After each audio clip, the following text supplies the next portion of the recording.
Right, quick checkout. Right. Hi, I'm Jonathan from Some Talented People, and day 3 of our discussion is about moonshot goals. And Max, who, like me, has the well, look, you all have amazing brains, but Max and I, we have a definite way of looking at things. And he was saying that this isn't going to be fun. Setting setting stretching goals requires I believe chutzpah is the right use of that term. So Sydney, as the youngest of our crew, what would you say has held you back thus far? Oh, I think I don't know, like nothing that kind of springs to mind. I think what's probably held me back is like the personal element of running the business and having a lot of my friends sort of, we all graduated uni together and they're all going into jobs and having that structure. And because I feel like that's kind of the way that society kind of just, that's what you would do. You'd go to school, you'd go to university, you'd get a job.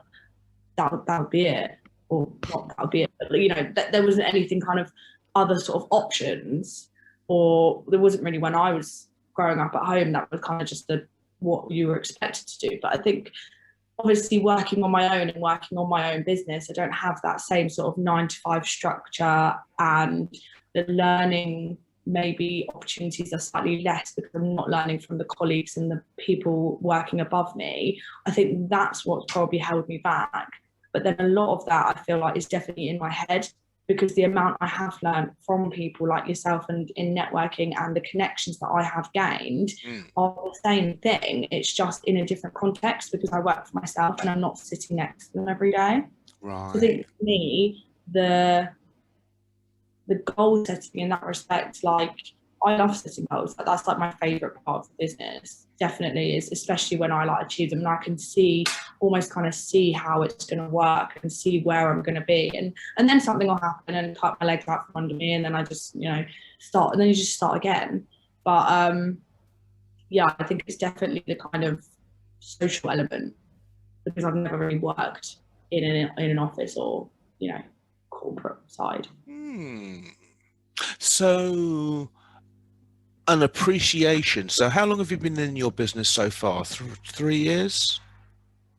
Me, just for a year. Oh, wow. Okay. Oh, that's super new then. So you've made amazing progress, because we talked about how many customers you need to generate, and you are nearly full. So anyone watching this, connect with Sydney, because otherwise you're going to miss it. So you've overcome these fears that from the non-conformist world that many of your friends have gone into. Is that what you're saying? Yeah, definitely. I'm saying I'm overcoming it. I think it's still, as I said, I think a lot of it's in my head.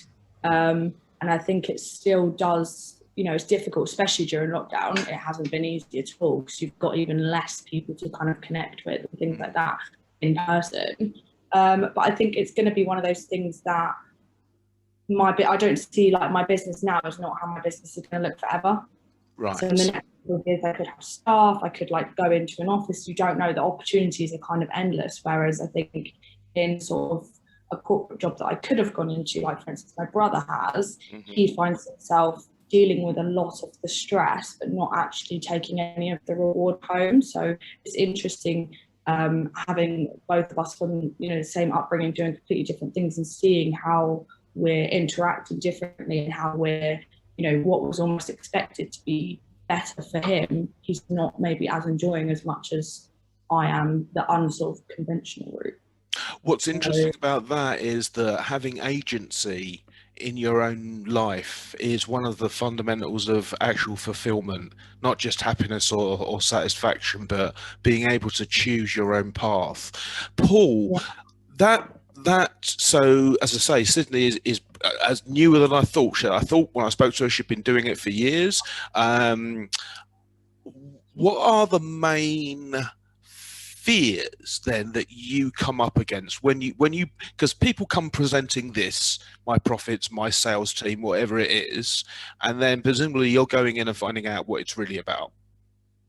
I think one of the biggest fears, especially with new businesses, is they don't like the idea of having to go out and sell themselves. They might have the best product or service in the world, but if they can't sell themselves properly, then they're never going to achieve what they want to achieve. And so coaching people through something that I learned very early on in my career. And when you look at Sydney, you know, her business is a year old. I've been working since 1981. So you kind of think, okay, there's quite a difference there. But you learn obviously as you go through your career. And one of the things that I was very fortunate in was that when I first got into commercial radio in the mid 80s, I was taught a thing called the consultative-led sell, which is all about talking to your prospects about their needs and wants and finding out what their needs and wants are before you offer them the solution that you have and then ask them to buy. So it's not rocket science, but it is a science. You take them through that process. And essentially all you're doing is you're having a conversation with someone and you're helping them to get from where they are now to where they want to be. You know, I'm a business made simple coach. So Donald Miller talks about the fact that within marketing, you need to keep it really simple. People need to understand right away what it is that you can do for them. And your brain does two things. As a human brain, we want to burn as fewer calories as possible and survive and thrive. And so if you can get your message across in such a way that people understand what it is that you can do for them, you're away. And once you've got that messaging sorted out, your moonshot goals all of a sudden become a real reality because you're moving towards them. That makes sense. However, I'm still interested in what the I'll come to you probably tomorrow, Max and Sarah, but what is it?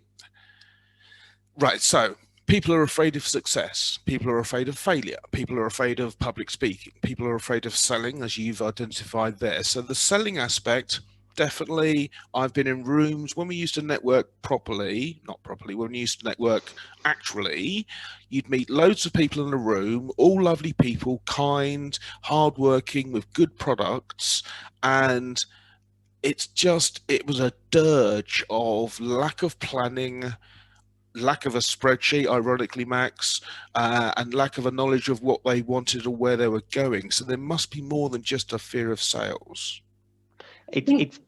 Sorry. No, go on, Paul. It's really a fear of the unknown. It's not knowing what lies ahead. And if you don't have your plan in place, then you don't know what to expect.